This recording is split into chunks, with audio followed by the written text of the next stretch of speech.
merci d'être venus tous. Ça fait vraiment plaisir de voir les gens se bousculer dans un salon du livre. C'est formidable. Et acheter des livres et rencontrer des auteurs, discuter, rencontrer peut-être des auteurs qu'ils suivent depuis longtemps et ils se demandent ce qui se cache derrière un nom, une figure, un style, une voix. Et c'est vrai que c'est important. Alors peut-être qu'il arrive qu'on soit déçu, mais c'est rare. Et souvent, on est conforté dans son bonheur de lecture et ça donne encore plus envie de découvrir l'auteur via ses livres ou ses films, puisque nous n'avons pas que des auteurs sur ce plateau. Enfin, je vais commencer par vous présenter nos invités, justement. Raoul Peck, vous êtes scénariste, vous produisez des documentaires. Et on vous connaît beaucoup, évidemment, pour ce documentaire qui a été nominé aux Oscars en 2017, qui a eu un succès mondial, qui a fait le tour du monde. Ce documentaire qui est devenu d'ailleurs un livre, celui-ci, I Am Not Your Negro, je pense que vous en avez tous entendu parler. C'est un doc qui parlait de l'histoire des Noirs aux États-Unis et à partir de l'œuvre de James Baldwin que vous pourrez retrouver donc dans ce livre. Je vous le recommande. Alors, Raoul Peck est un homme-monde, je crois, comme on l'a écrit un jour dans Libération, parce que vous avez vécu dans des tas d'endroits, vous êtes polyglotte, vous avez été ministre de la Culture en Haïti, vous avez été économiste à Berlin, je crois, vous avez fait du cinéma à New York, vous avez été exilé au Congo à un moment. Donc la figure de l'autre, vous la connaissez particulièrement, évidemment, parce que vous n'avez cessé de rencontrer des autres. Vous allez nous en parler tout à l'heure. Yannick Lahens. Alors nous apprécions tous ces auteurs évidemment à Libération, mais Yannick Lahens est souvent présente dans les pages de Libération et notamment dans les pages JD. Vous publiez souvent des tribunes chez nous et je vous conseille d'ailleurs, si vous ne l'avez pas encore lu, ce numéro du Libé des écrivains que nous publions ce week-end avec une très belle double page rédigée par Yannick Lahens sur la cuisine de son enfance, je crois, et qui est vraiment passionnante, évidemment, sublimement bien écrite et très chouette. Je vous le conseille.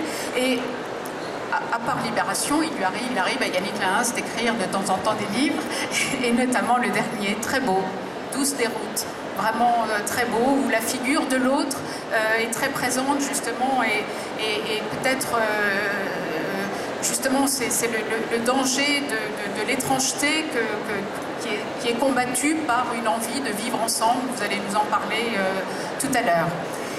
Lydie Salver vient de publier Tout homme est une nuit. Vous la connaissez bien sûr, puisque vous avez été prix Goncourt, vous avez eu de nombreux prix, et vous venez de publier un livre, là aussi, où l'autre est très très présent. C'est un roman très, très fort, où se font face des tas de personnalités qui se heurtent, qui se cherchent.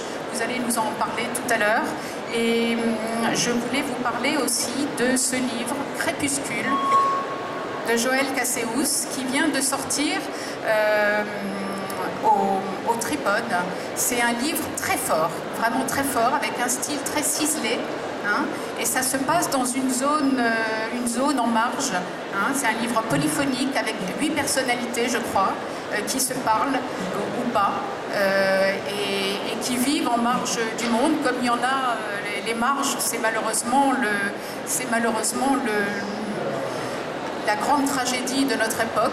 Il y a beaucoup de gens qui vivent en marge, que ce soit les réfugiés, que ce soit ceux qui fuient la misère, les réfugiés politiques. Et malheureusement, c'est une tragédie que l'on vit depuis plusieurs années. Voilà, on va sans doute en parler avec nos invités. Raoul Peck, juste racontez-nous l'aventure James Baldwin, parce que vous avez votre doc. Comment vous avez ce qui vous a envie de donner envie de réaliser ce doc, de travailler là-dessus. Pourquoi? Vous avez d'ailleurs peu après fait un film, une fiction sur Karl Marx, Et donc je me demandais pourquoi une fiction dans un cas, pourquoi un doc dans l'autre. Est-ce que justement, est-ce que parler des autres, est-ce qu'on en parle mieux? Est-ce que c'est plus facile via la fiction ou via le doc? Vous qui avez fait les deux. Alors je commencerai par dire que l'idée de parler des autres, c'est pas vraiment l'idée de départ de mon travail. Quand je décide de faire le film I Am Not Your Negro, qui part d'un manuscrit inachevé de James Baldwin, bien entendu, l'idée c'est de dépasser le cadre du racisme aux États-Unis, le cadre de l'histoire spécifique des États-Unis, puisque Baldwin aussi a été quelqu'un qui a beaucoup voyagé dans sa vie, qui a eu plusieurs existences et qui s'est toujours senti citoyen du monde. Donc, à l'époque où je commence à travailler sur ce projet, ce n'était pas totalement clair est-ce que ça allait finir en documentaire ou en fiction. Donc je me garde toujours la possibilité de choisir l'un ou l'autre, l'une ou l'autre forme, puisque au départ c'est le sujet qui m'intéresse. Donc finalement le documentaire a pris le dessus. Pourquoi? Qu'est-ce qui fait qu'à un moment on se dit qu'il vaut mieux en faire un doc plutôt qu'une fiction? Parce qu'il y avait d'abord, la parole de Baldwin elle-même est une parole suffisamment forte pour porter un film, et d'autant que l'idée du film, c'est de rester et d'utiliser exclusivement la parole de Baldwin. C'est-à-dire, il n'y a aucun mot qui vient de moi. C'était ce qui est rare au cinéma, c'est en tant que réalisateur d'être en arrière et de laisser toute la place à l'auteur. Donc l'exercice était particulièrement complexe parce qu'il fallait que moi je trouve les bonnes paroles de Baldwin pour pouvoir créer une structure dramatique. Mais l'ensemble du film, c'est Baldwin. C'est justement lui donner la parole et rendre la parole immédiate. Je n'ai pas employé d'experts, de critiques de Baldwin, de personnes qui vont interpréter sa parole. Il s'agissait de le mettre lui tout de suite en contact direct avec son public. Donc voilà, ça a pris du temps justement de trouver les bons textes, tout en m'appuyant de manière centrale sur ce document Remember This House, qui est un livre sur lequel il a travaillé plusieurs années mais qu'il n'a jamais pu achever, puisque c'est un livre de douleur, puisqu'il partait de la vie et de l'assassinat de 3 de ses amis, Medgar Evers, Martin Luther King et Malcolm X. Donc c'est un livre, qu'il a eu beaucoup de mal justement dans cette espèce de douleur permanente qu'il ressentait par rapport à ce qui se passait dans son pays. Et vous vous sentez un citoyen du monde? Quand je vous appelle un homme-monde, vous vous reconnaissez là-dedans? Non, parce que justement, c'est très paradoxal. Je me retrouve très rarement à me penser par rapport à l'autre. Je pense que c'est une préoccupation qui est, je pense, liée à une idée que le monde occidental a d'elle-même. C'est une préoccupation je ne veux pas dire une préoccupation de riche, mais une préoccupation d'hégémoniste.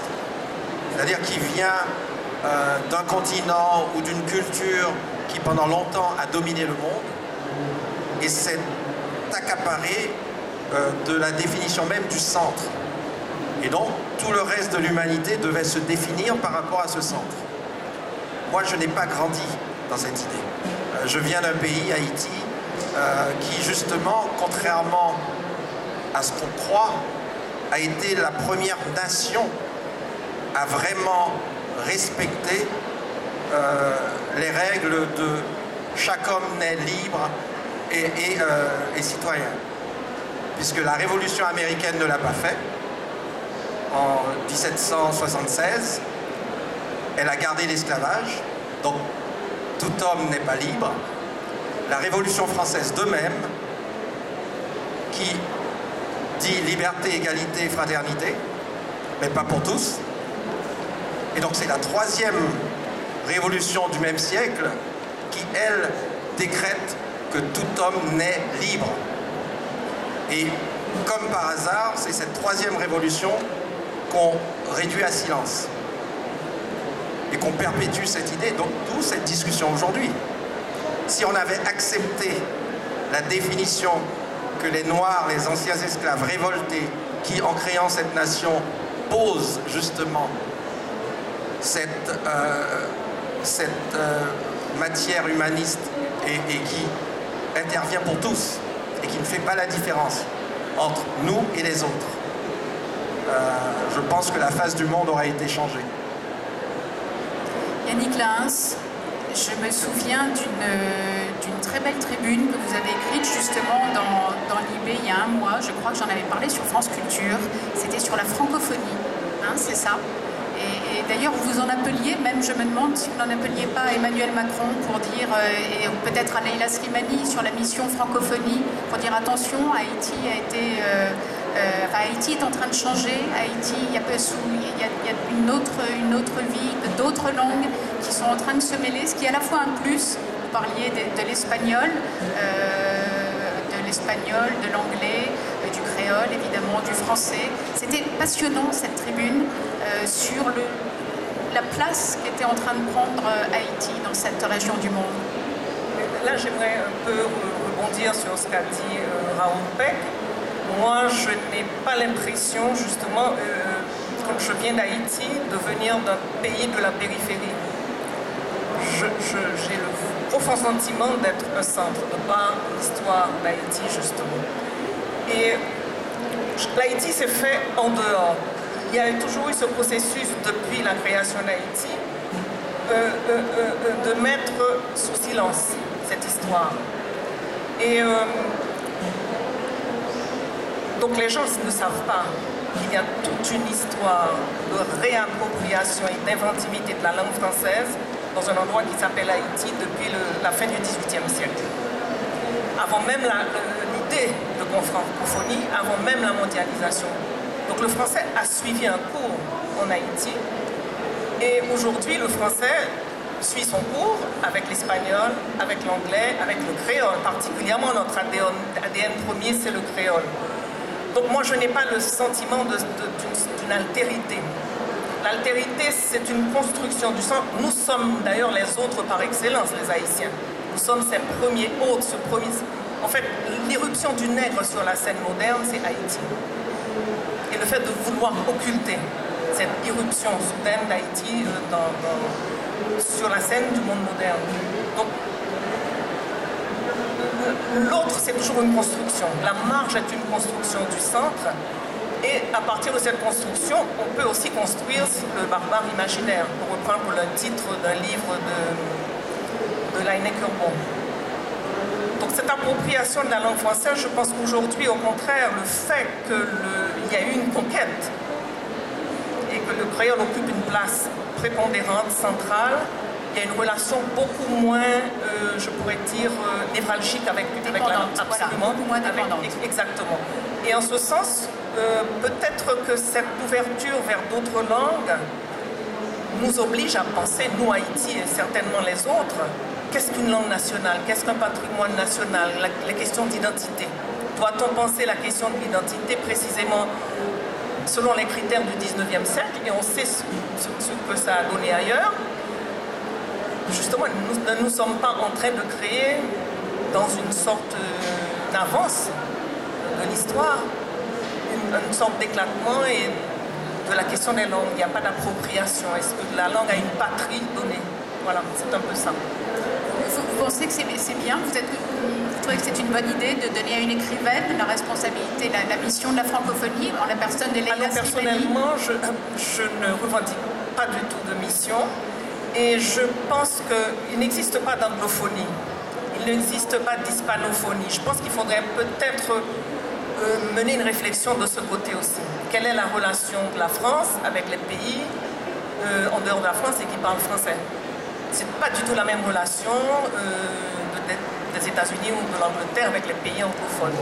De même que l'Espagne avec les pays hispanophones. Donc il faudrait peut-être renvoyer la question à la France elle-même. Vous avez eu l'occasion d'en parler avec Leila Slimani qui s'occupe qui est responsable maintenant de la mission francophonie? Non, je n'ai pas eu l'occasion de le faire. Non. D'accord. Lydie Salvert, Tout homme est une nuit, c'est un titre absolument magnifique qui résume assez bien le thème de ce débat. Étonnante étrangeté, l'autre. Racontez-nous ce que vous avez voulu raconter dans ce roman. Alors il s'agit de l'étrangeté d'un étranger de l'intérieur. Je ne me sentais pas autorisée à parler au nom des étrangers de l'extérieur. L'étranger de l'intérieur, comme on les connaît, comme les fous, comme les idiots, comme les très pauvres, comme les déclassés, etc. Lui, il vient dans un village pour X raisons qu'il est inutile de préciser, et il va être perçu par les clients d'un café comme l'intrus d'abord, le suspect, puis la haine. Et ce que je voulais dire aussi, c'est que ces gens du café sont étrangers d'une autre façon, ils sont étrangers à eux-mêmes. Ils sont étrangers aux causes qui les amènent à cette hostilité. Ils ignorent qu'ils sont parlés puisqu'ils le parlent. Ils vont finir, ces gens du café qui accueillent si mal cet étranger, par poser un geste monstrueux. Et ce que je tiens à dire, c'est que s'il y a de la pulsion de mort, s'il y a du sadisme, s'il y a de l'hostilité, et Freud l'a dit, et c'est une composante humaine, etc., mais il faut politiser, semble-t-il,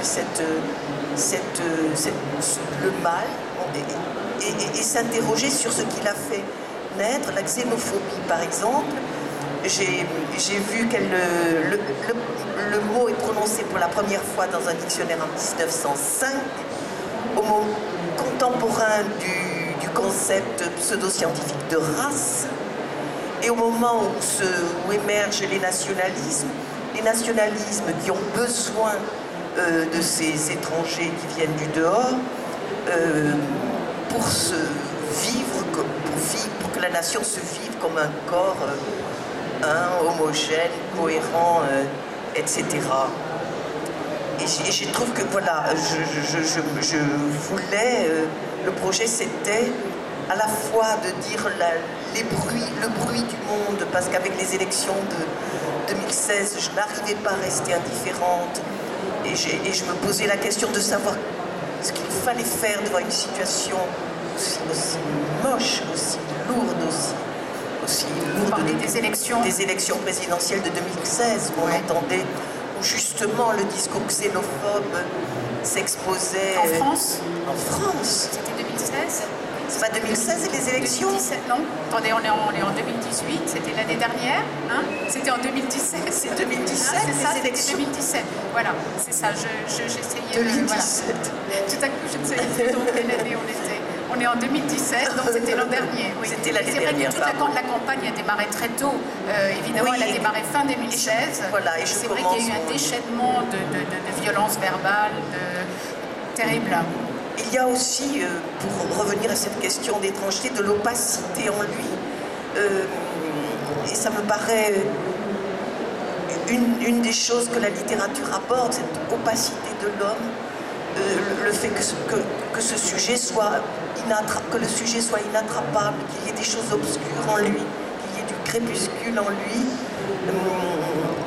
Et ça montre bien, votre roman montre bien comment l'incompréhension, enfin le manque de connaissance de l'autre peut générer la méfiance, la peur, puis la haine. Oui, parce que les États-nations... Dans beaucoup de pays, aujourd'hui, dans beaucoup de régions du monde. Mais on se sont servis de la peur de l'autre comme système de pensée et d'action. Et ça, c'est nouveau.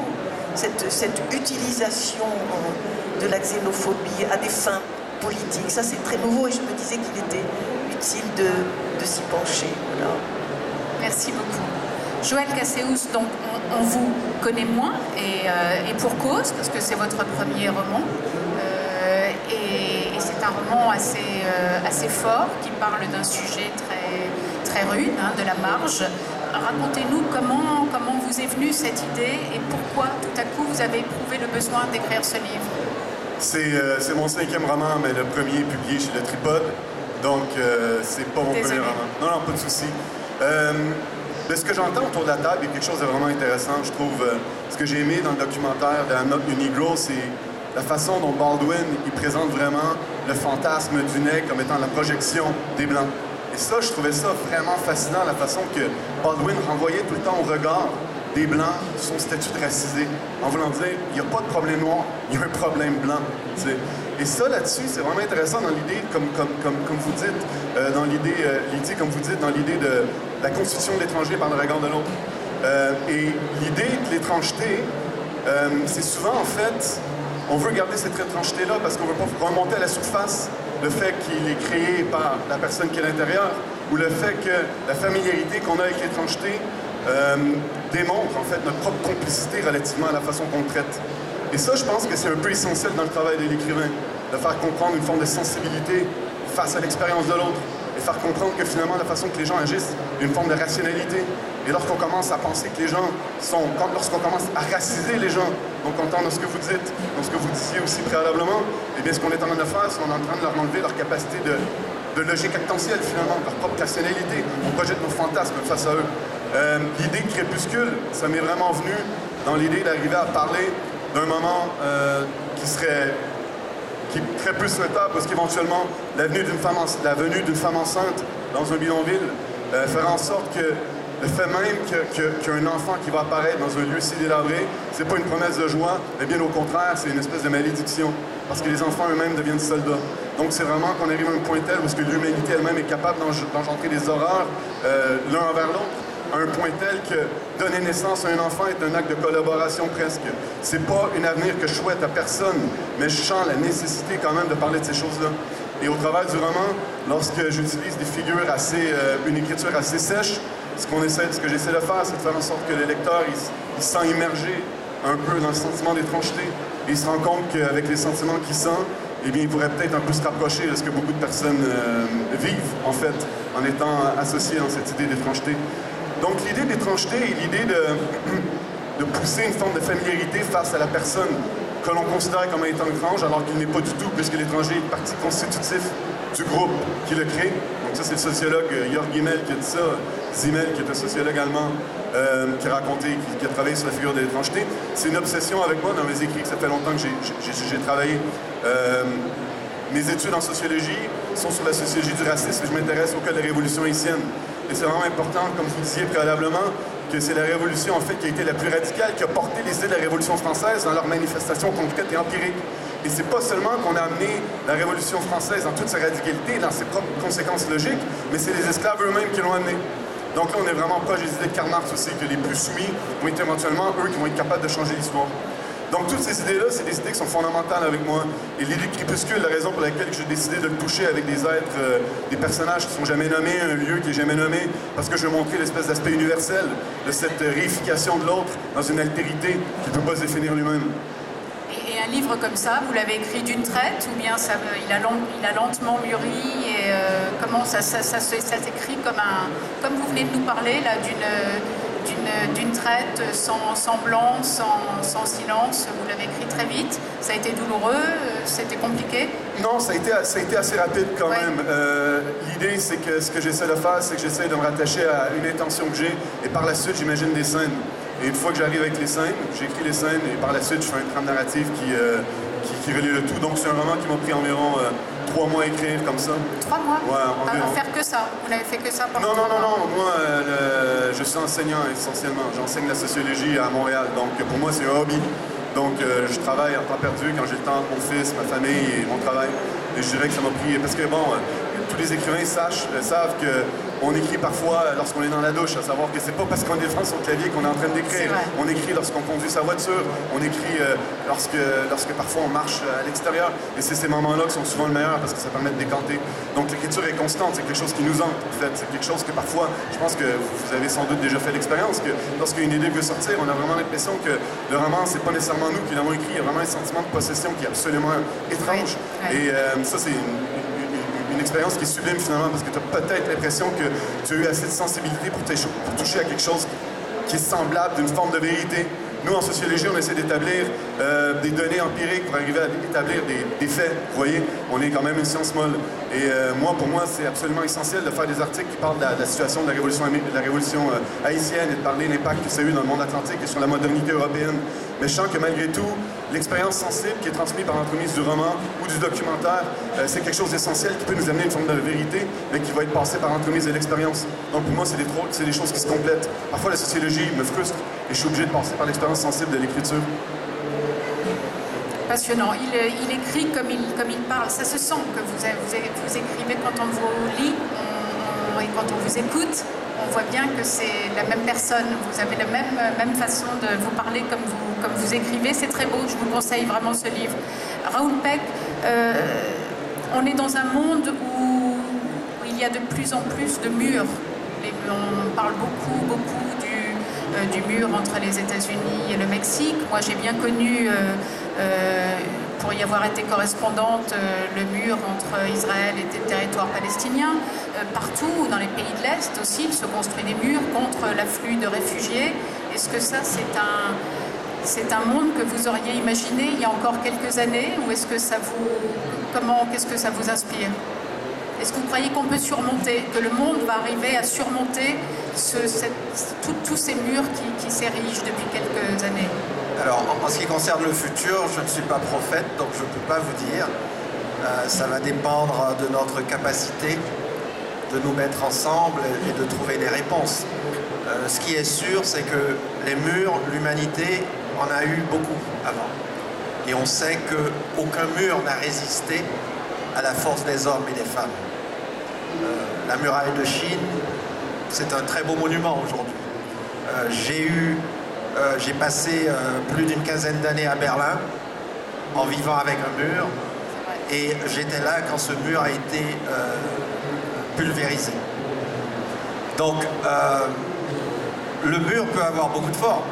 Je suis arrivé en France dans les années 60 et j'ai vu comment au début des années 70 les frontières européennes ont commencé à se renfermer.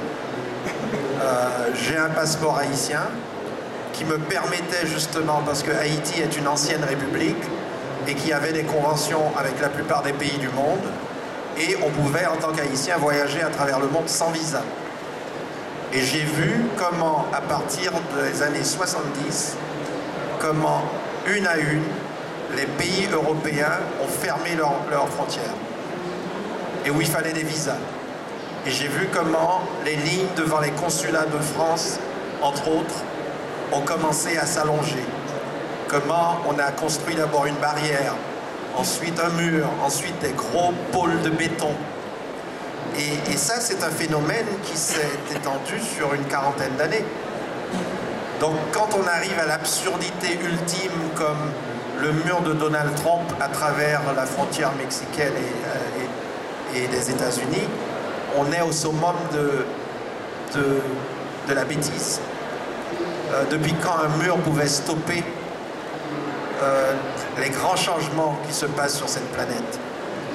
Et en fait, finalement, symboliquement, ces murs nous rappellent que l'esprit dominant, ceux qui ont pendant plusieurs siècles décidé du sort de l'ensemble de l'humanité, se retrouvent plongés devant leurs contradictions. C'est-à-dire, par exemple, toutes les guerres qu'on a menées, parfois sous le déguisement de la civilisation, parfois avec moins de déguisement pour assurer des territoires, parfois pour s'assurer des produits énergétiques, etc., etc. Ceci a un prix à chaque fois. Et ce prix, c'est le déplacement des populations qui a lieu actuellement dans le monde. Et ce n'est pas un phénomène qui vient de commencer. C'est un phénomène qui fait partie de l'histoire de l'humanité. Et donc, c'est comme si, dans une époque de réponse simpliste, le mur, c'est une réponse simpliste.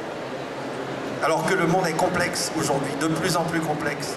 Vous croyez qu'il est plus complexe, qu'il est de plus en plus complexe, et qu'il n'a pas toujours été... de par la globalisation elle-même, forcément, nous sommes beaucoup plus autour de la table. Et le thème de cette discussion aussi, on est obligé de penser maintenant publiquement l'autre. Parce qu'on ne peut plus justement fermer les yeux. Il suffit d'aller à la porte de la chapelle, on voit le monde entier sous les ponts de la porte de la chapelle. C'est ça la réalité d'aujourd'hui. Qu'une ville comme Paris soit confrontée immédiatement sur un problème d'exilés ou de migrants, parfois comme on les appelle. Donc, quelque part, c'est clair que la complexité, elle est aggravée par les problèmes de guerre sur différents territoires, les problèmes écologiques qui sont, pour la première fois, la planète est confrontée à un certain nombre de limites objectives. Épuisement des ressources. Épuisement non seulement des ressources, épuisement de la terre elle-même, du sol, épuisement des ressources, et également épuisement de la démocratie. Quand on voit ce qui se passe au niveau des élections dans tout le monde occidental, voire aujourd'hui en Russie, Oui, est-ce qu'on peut honnêtement dire que ce sont des élections démocratiques? Normalement oui, puisque ça en a toutes les formes.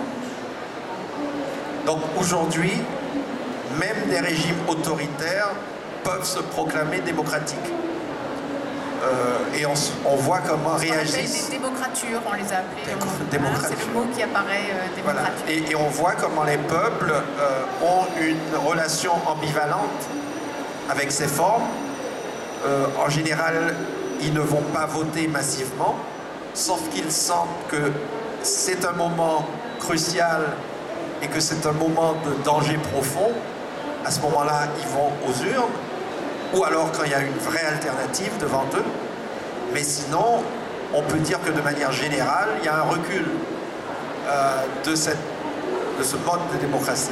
Donc, ça fait quand même une addition de problèmes complexes et auxquels il n'y a pas une seule réponse. Vous bossez sur un nouveau doc, un nouveau film? Nous travaillons avec mon équipe sur plusieurs projets, oui. Oui, dont vous ne pouvez pas nous parler encore.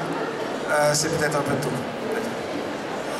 Yannick Lins, est-ce qu'un écrivain doit être engagé, forcément? Vous avez l'impression d'être un écrivain, une femme engagée? Donc je n'aime pas trop l'étiquette engagée parce qu'il y a des gens sur le terrain en Haïti qui font des choses tellement plus dangereuses, comme s'occuper des réfugiés sur la frontière en République dominicaine, comme s'occuper des questions de justice et de droits de l'homme. Donc je pense qu'il faut se mettre en tête aussi que le statut de l'écrivain a changé. Là où en 1940, et pas seulement en Haïti, la sortie d'un livre, le passage d'un écrivain, on peut citer le passage d'André Breton en Haïti et René Despestre allant sur les barricades avec Jacques-Stéphane Alexis a provoqué un changement politique. C'est absolument inimaginable aujourd'hui. Donc je pense que les écrivains, dont moi-même, nous devons être plus modestes quant à notre capacité à faire changer les choses. Je pense que la parole politique et l'engagement passent par d'autres créneaux aujourd'hui et donc il faut... Non. Bon, par contre, l'écriture est quelque chose que je dis souvent qui me sauve tous les jours en Haïti. C'est ça, j'allais vous demander pourquoi écrivez-vous? L'écriture me sauve tous les jours parce que c'est un pays qui ne laisse pas indifférent. Je crois que les émotions que suscite cette terre, de par son histoire, de par les défis qu'elle relève tous les jours, les émotions sont toujours extrêmes. Et dans une ville comme Port-au-Prince, qui a une énergie absolument incroyable, extrême, on est souvent face au maléfice, je dis, de cette ville et en même temps cette quête incessante de beauté. Et cette quête incessante de créativité, c'est comme l'oxygène qui nous permet de tenir la tête hors de l'eau. Je crois que c'est aussi peut-être ce qui permet la rédemption de quelques-uns d'entre nous, c'est cette quête incessante de créativité, de beauté. Haïti, quelque part, vous savez, Haïti, je dis, c'est la matrice des relations Nord-Sud. Tout ce que les pays du Sud ont connu ou vont connaître, Haïti l'a déjà connu. 1804, on parle d'embargo. Haïti a déjà connu un embargo de 1804 à 1820. On parle de dette. Haïti a connu la dette de 1820 pour sortir précisément de l'embargo jusqu'en 1945 par rapport à la France. C'est un pays qui a su développer des capacités d'autorégulation, d'existence de par elle-même. Et je crois qu'un des outils les plus fondamentaux qu'elle a su développer, c'est justement cette créativité culturelle. Et aujourd'hui, qui s'étend à vraiment... On a toute la culture populaire qui était simplement confinée dans les campagnes, qui arrive maintenant dans les villes. On a des nouvelles générations de jeunes créateurs, écrivains, qui justement s'emparent de la langue française, en même temps du créole. Ça crée vraiment une richesse exceptionnelle. Moi, j'écris pour dire que cette ville a cette force-là, cette leçon qu'elle nous apprend tous les jours. Et c'est vrai que ici et ailleurs sont extrêmement liés aujourd'hui. Quand je parle d'Haïti, je parle de la majorité du monde. C'est comme si je parlais soit de pays du Moyen-Orient, de pays africains. Je parle de la majorité du monde. Là où nous sommes, aujourd'hui, c'est la minorité du monde. Nous sommes dans une bulle. Et je crois que les problèmes naissent du fait qu'on oublie que la majorité du monde habite quelque part. La majorité du monde, ce ne sont pas seulement les migrants qui arrivent, ou nous qui formons une sorte de jet-set international. Nous sommes les deux faces d'une même médaille. Tant qu'on n'aura pas compris que la majorité du monde habite quelque part et que les problèmes d'ailleurs sont les problèmes d'ici, je crois qu'on ne s'en sortira pas. Je parle d'Haïti, moi j'ai l'impression de parler du monde. J'ai vraiment la grande impression de parler du monde, de ce qu'elle affronte, de l'intelligence des gens pour exister, et même plus qu'exister. Dans cette précarité, dans cette misère, créer la beauté. Et je suis certaine que dans d'autres lieux du monde qui sont aussi difficiles, il y a des êtres qui se battent pour continuer à créer, à exister. Et ça, pour moi, c'est vraiment le plus important. Moi, je pense que oui, l'écriture me sauve tous les jours. Et je vois la jeune génération, elle a un imaginaire beaucoup plus complexe que celle de ma génération. Je parle d'écrivains comme Gary Victor, Lionel Touillot qui habitent Haïti. Elle est aujourd'hui de plein pied dans la mondialisation. C'est-à-dire quand les jeunes décident de lancer une revue, ils sont tout de suite en contact avec d'autres créateurs de la Réunion, de l'île Maurice. Ça, c'est grâce aux réseaux sociaux, absolument, absolument. Et cette capacité à créer de la beauté, je disais que c'est une délocalisation de la langue française, mais l'institution littéraire en Haïti existe depuis le 19e siècle. Depuis le 19e siècle, il y a des imprimeries, il y a des écoles littéraires, il y a des historiens, il y a des scientifiques, enfin, un peu de tout. Je crois que le 19e siècle, par exemple, haïtien reste la grande inconnue. C'est une sorte de... qui a permis justement la création de l'idée d'autres, l'idée d'un barbare imaginaire. Haïti, tous les stéréotypes qui vont être, je pourrais dire, créer ce fantasme du noir, c'est à partir d'Haïti, dans les temps modernes. Et aujourd'hui, je crois que cette capacité que nous avons d'exister, de continuer à exister envers et contre tout, je crois que c'est une belle leçon. Surtout contre tout, parce que c'est vrai qu'Haïti est un endroit abandonné de beaucoup de monde, de beaucoup. Et donc cette créativité culturelle est d'autant plus remarquable que... Oui, parce que alors, ce qui est intéressant, c'est cette capacité à développer peut-être des ressources en dehors de l'État.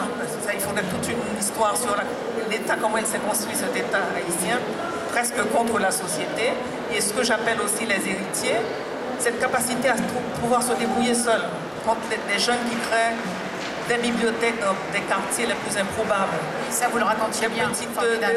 Qu'il y ait par exemple des événements le jour du livre dans des lieux les plus improbables, dans des villes les plus improbables, on a vraiment cette impression de vouloir exister. Le fait qu'il y ait par exemple un festival de théâtre pendant un mois dans une ville qui n'a pas de salle de théâtre, donc on crée des lieux improbables, on crée des mises en scène.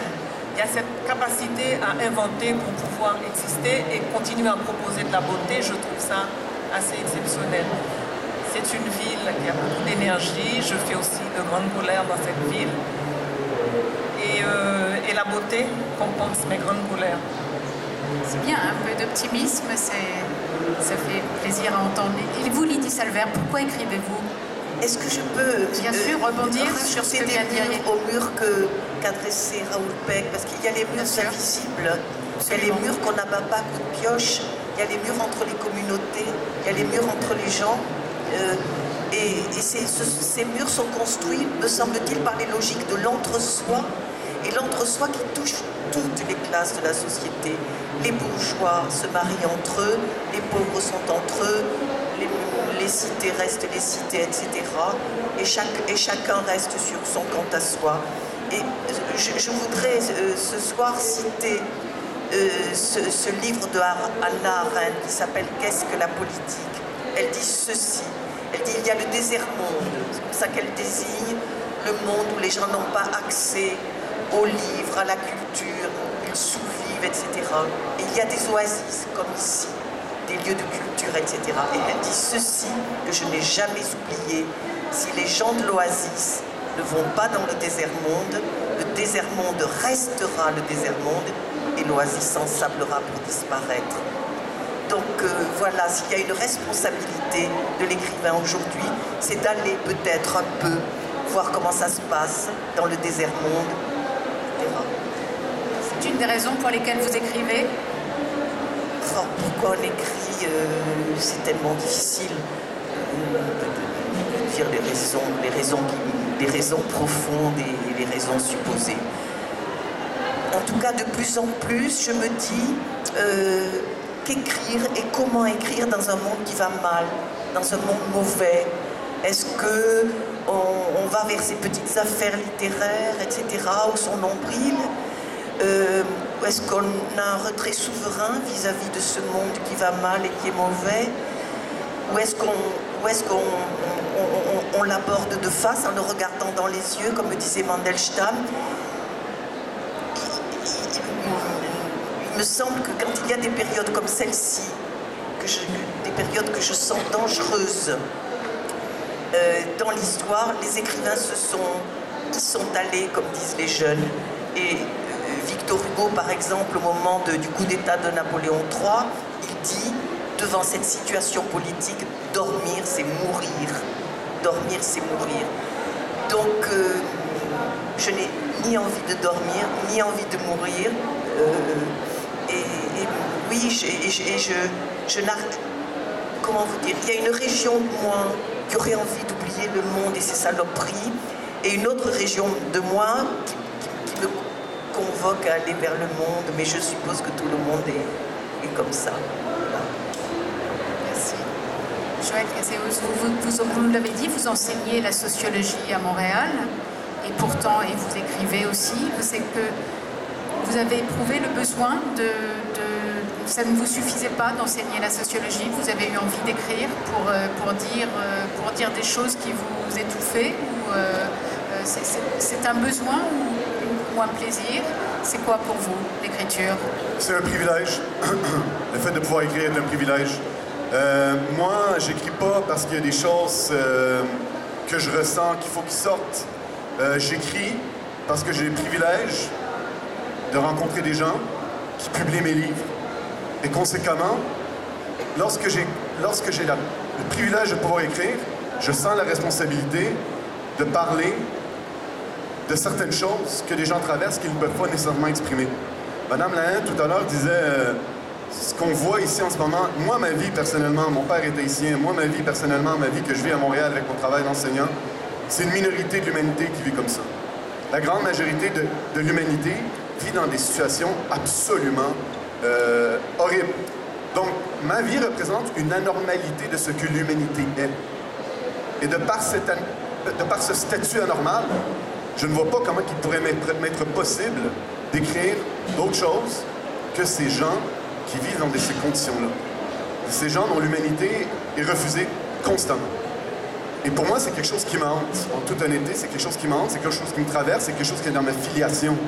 C'est quelque chose que mon père a vécu, c'est quelque chose que mon père vit encore, même s'il habite à Montréal depuis plus longtemps qu'il a vécu en Haïti. Mais il vit encore ce qu'il a vécu là-bas. Il vit encore ce qui se passe là-bas. C'est impossible pour nous d'y échapper. Et comme vous disiez préalablement, Yannick Lain, quand on parle de la situation d'Haïti, ce qui se passe en Haïti, il y a une forme d'universalisme aussi, parce que c'est des choses qui se passent aussi ailleurs dans le monde.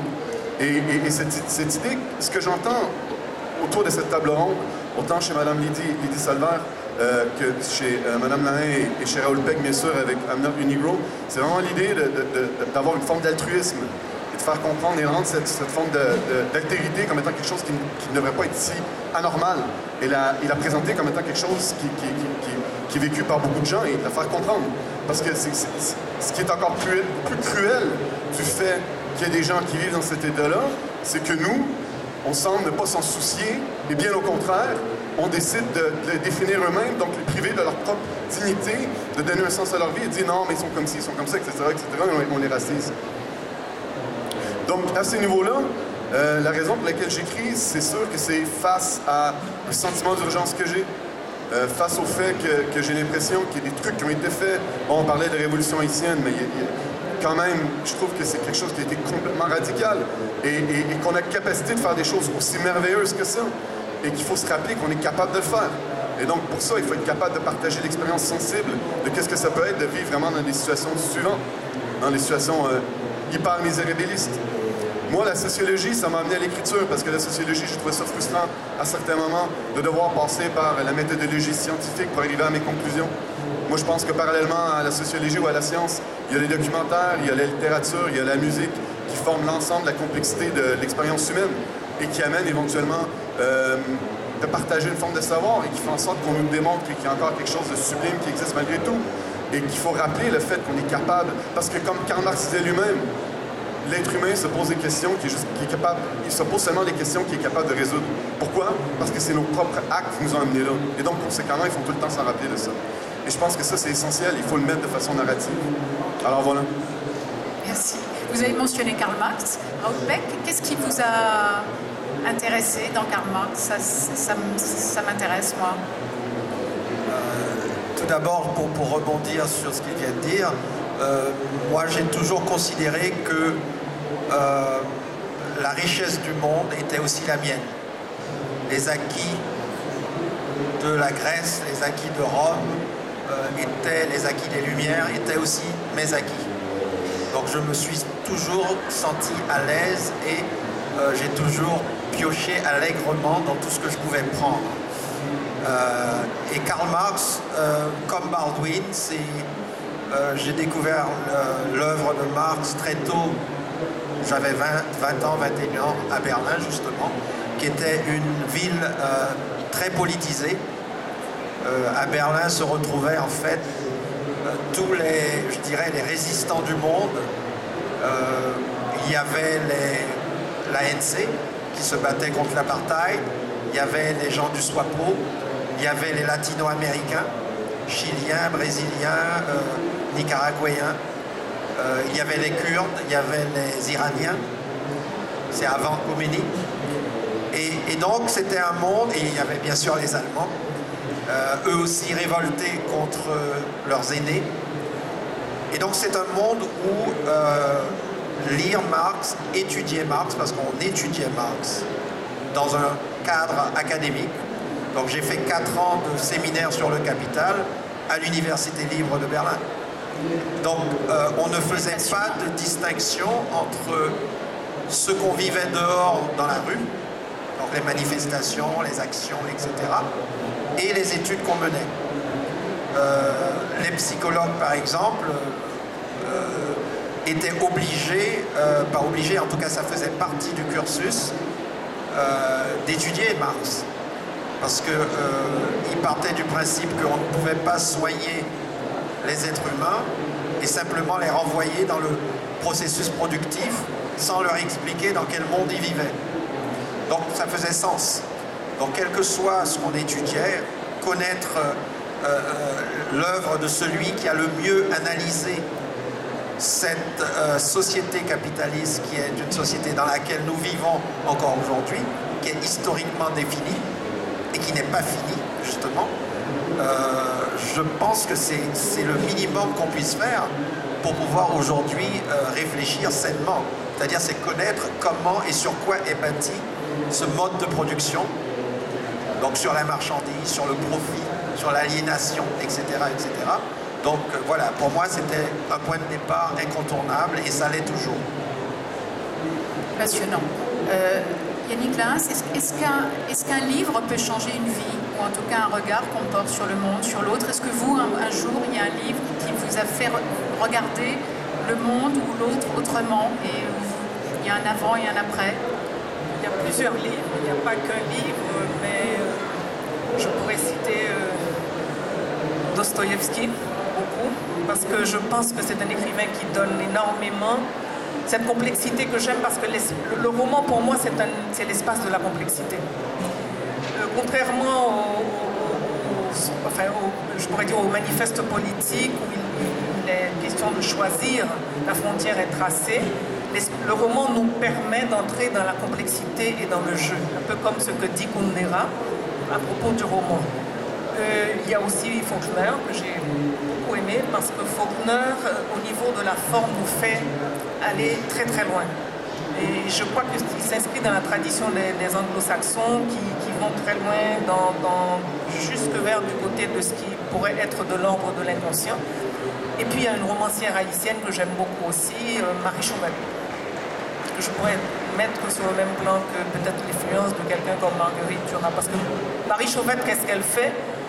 Au moment où il y avait deux grandes figures de la littérature haïtienne, c'était Jacques Roumain et Jacques-Stéphane Alexis, tous deux très engagés politiquement à gauche. Jacques Roumain est le fondateur du Parti communiste haïtien. Et à un moment donné, le paysan devait être la phase avancée de la révolution. Il a créé le personnage de Manuel. Jacques-Stéphane Alexis, c'était le prolétaire avec Hilarion. Elle arrive et elle dit, d'accord, mais le monde est plus complexe. Nous sommes des êtres d'ombre et de lumière.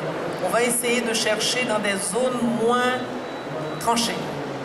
Et elle révolutionne le roman, non seulement par cette attitude, par son courage aussi de femme, parce qu'elle va très loin dans la description de ce qu'est une femme, et au niveau de la forme aussi. On peut dire que c'est elle qui ouvre la porte du premier roman moderne haïtien, avec sa trilogie Amour, colère, folie. Le roman, c'est un espace infini. Ça fait des années qu'on annonce la mort du roman. Je pense que le roman est un espace infini. Et j'aime beaucoup entrer dans ce jeu qui me plaît, qui pour moi c'est un défi, et en même temps, comme dit Marguerite Duras, on peut hurler en silence dans le roman. J'ai créé 12 déroutes, pour moi, la ville est un personnage aussi dans ce roman. C'est le Port-au-Prince d'aujourd'hui avec ses complexités, ses coupes sombres. En même temps, c'est politique parce que nous sommes dans un moment politique extrêmement dur, extrêmement sombre. Et d'un autre côté, c'est la foi que quelque chose peut quand même continuer, parce que surgir de tout ça, parce que nous sommes des êtres humains. Je pense que le roman, puisque j'ai fait un article sur la cuisine, sur le désir de table, c'est ce qui donne la saveur du monde. Quand on prend un livre de sociologie, on a des explications. Quand on prend un livre scientifique, on a des informations. Qu'est-ce qui peut nous donner la saveur du monde, si ce n'est le cinéma, la littérature, le roman? Et ça, c'est irremplaçable. Pour moi, c'est quelque chose de tout à fait irremplaçable. Ce roman, je l'ai écrit. Quelques personnes trouvent que c'est presque un thriller parce qu'on le prend et on a du mal à le lâcher. Il y a plusieurs personnages. J'aime poser un mystère au début du roman que je pose, mais c'est un mystère extrêmement dans une conjoncture politique précise, puisqu'il s'agit d'un juge qui sait qu'il va mourir, qui écrit une lettre à sa femme. Et cette première lettre, c'est comme une déflagration. Tous les personnages vont être atteints par des éclats et chacun devra se positionner, se révéler par rapport à cette mort-là. Voilà. Et on a les grands thèmes de toute littérature, je pense, c'est se positionner par rapport au bien, par rapport au mal dans cette société. Que faire? Quel est le sens de notre présence au monde? Quel est le sens de notre présence dans cette ville? Cette ville traversée par tellement de contrastes et toute cette énergie humaine. Voilà. Oui, très beau livre, je vous le conseille. 12 déroutes chez Sabine Lesquesser. Lydie Salver, vous pensez qu'un livre peut changer une vision du monde? Il y a un livre, vous, qui vous a fait basculer? Il y en a beaucoup, mais il y a cette lettre surtout de Kafka, Oscar Polak. Il est tout jeune homme, et il lui dit ceci, que je n'oublie jamais: à quoi bon un livre qui ne morde pas, qui ne pique pas? Un livre doit être une hache qui brise en nous la mer gelée. C'est beau. Bravo. Ouais, magnifique. Très beau. Ça va être dur de trouver quelque chose de mieux pour... Impossible. Mais vous avez, il y a un livre qui un jour vous êtes dit, ça, moi je veux écrire absolument, je veux faire ça parce que c'est trop beau. En fait, il y a plusieurs livres qui me marquent constamment. Je suis quand même quelqu'un qui a une formation en sociologie, donc je me sens un petit peu un imposteur parfois, donc conséquemment, j'ai tendance à lire beaucoup de littérature. Et ce que je fais, c'est que souvent, je retourne vers des vieux trucs qui ont été faits. Je revisite des vieux trucs. C'est drôle que Mme Lahaye parlait de Faulkner, parce que Faulkner, c'est quand même... ce que j'adore dans Faulkner, c'est vraiment l'idée de... Tu vois que lui-même et porte en horreur sa propre société raciste et violente. Donc, il est vraiment dans une espèce de sentiment d'angoisse face à ce que la société est capable d'accomplir. Et par la suite, dans la filiation avec des Toni Morrison qui décident d'explorer la question des Afro-Américains en empruntant des éléments magiques tout à fait magnifiques et poétiques, ça m'a fait réaliser que c'est possible de toucher des questions fondamentales dans une espèce de poésie, dans une magie, dans une folie qui nous permet de comprendre qu'on peut aller très loin malgré tout, qu'il y a quand même une capacité de résilience, mais aussi une capacité d'engendrer le plus beau, tu sais. Vous parlez de Franz Kafka préalablement. Moi, je trouve ça fascinant que cet homme ait écrit ce qu'il a écrit à cette époque et en ce lieu. On parle quand même d'un homme qui était juif, qui parlait l'allemand et qui se trouvait en Tchécoslovaquie, et par la suite, on sait ce qui est arrivé. Donc, des fois, tu lis des romanciers et ils ont une capacité, une telle sensibilité qu'ils savent très bien où est-ce que les choses elles vont. Donc, c'est comme des canaris dans les mines. À savoir que les canaris dans les mines nous indiquent qu'il y a un gaz mortel. Et parfois, certains écrivains, ils ont une telle sensibilité qu'il nous faut comprendre qu'est-ce qui est en train de se passer. Karl Marx, encore une fois, un révolutionnaire devrait être capable d'entendre l'herbe pousser. Et je pense qu'un bon écrivain doit être capable d'entendre l'herbe pousser. C'est pas aussi bon que Franz Kafka comme citation, mais bon. Karl Marx et Faulkner, finalement, ça sera les deux personnages principaux de ce débat. Je vous rappelle donc Crépuscule de Joël Caseus, premier roman au tripode. Voilà, magnifique roman, vraiment. Et vous verrez, quand vous le lirez, il ressemble beaucoup à son auteur. C'est très impressionnant. Lydie Salver, Tout homme est une nuit, très beau roman aussi, au Seuil, je vous le conseille. Yannick Lahens, 12 déroutes, voilà, chez Sabine Vespiesser. Et James Baldwin et Raoul Peck, I Am Not Your Negro, qui est basé sur le doc réalisé par Raoul Peck, qui a fait le tour du monde. Merci à tous les quatre, c'était vraiment passionnant. On pourrait y passer l'après-midi, mais voilà, on va laisser la place aux suivants.